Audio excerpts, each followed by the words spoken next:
Let's take a look at how to make this amazing looking pixelated logo reveal effect in After Effects.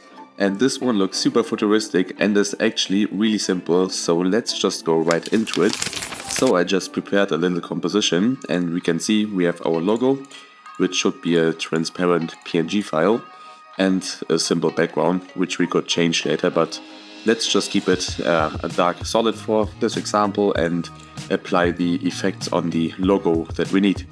And yeah, we will start with the most important effect, which is the block dissolve effect, which you can actually find under transition. And this one we can just apply on our logo and change a few settings. So now if we would animate this transition, we can see that this is like super granular and super detailed, and this is not good. We want pixels, so actually we have to increase both of these settings in here.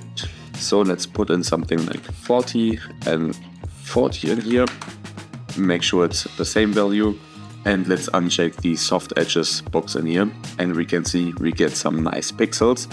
And depending on your logo or your size, you can change the settings. Maybe we want even bigger ones, so we can give it a bigger value. Or actually, let's stick with 50 for both.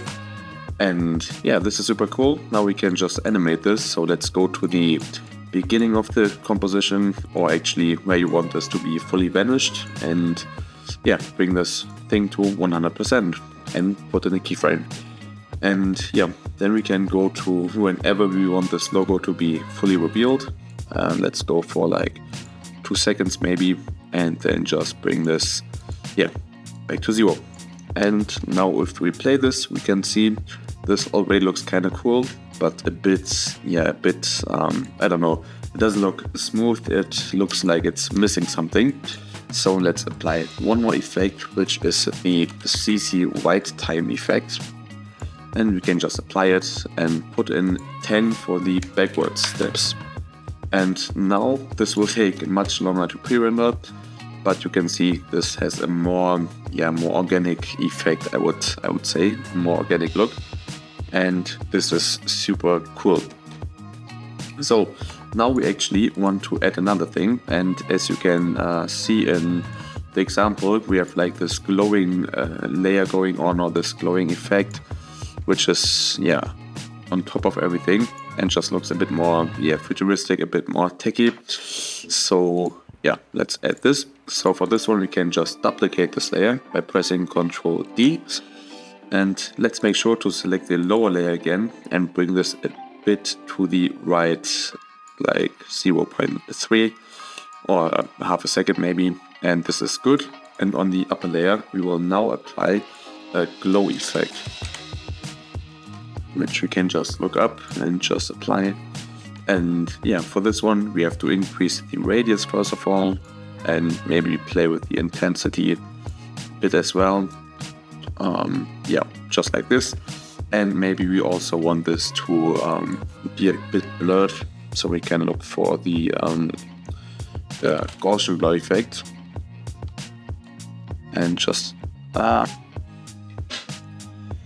and let's just put in something like 10 or 15 or 20 in here. So it's basically just not a duplicate, but a bit more advanced. Let's do 15 in here. And let's also make sure that the white time effect is on top of everything. So just bring this down again. And now if we play this, oh god, this will take ages. But now if we would play this, we can see this glowing thing would start, and then the actual effect will, or the real layer will then follow up. This takes too long. But if you will play this, we can see this will then be full logo. And here we want to change one more thing. We want as soon as this is done, we want this glowing layer to disappear. So now we can see it's almost finished. So we can select this glowing layer, press T on the keyboard to access the opacity setting, then put in a keyframe in here at 100, then go like forward a second and bring this down to 0. And now if we play this, we will get this smooth transition form, like this build up this reveal to our finished logo.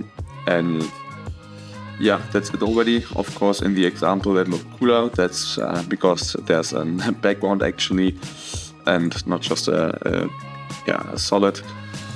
And I also added an adjustment layer with some glow effect for the total composition and some brightness and contrast. But besides that, that's it. And I hope you enjoyed this one, and see you next time.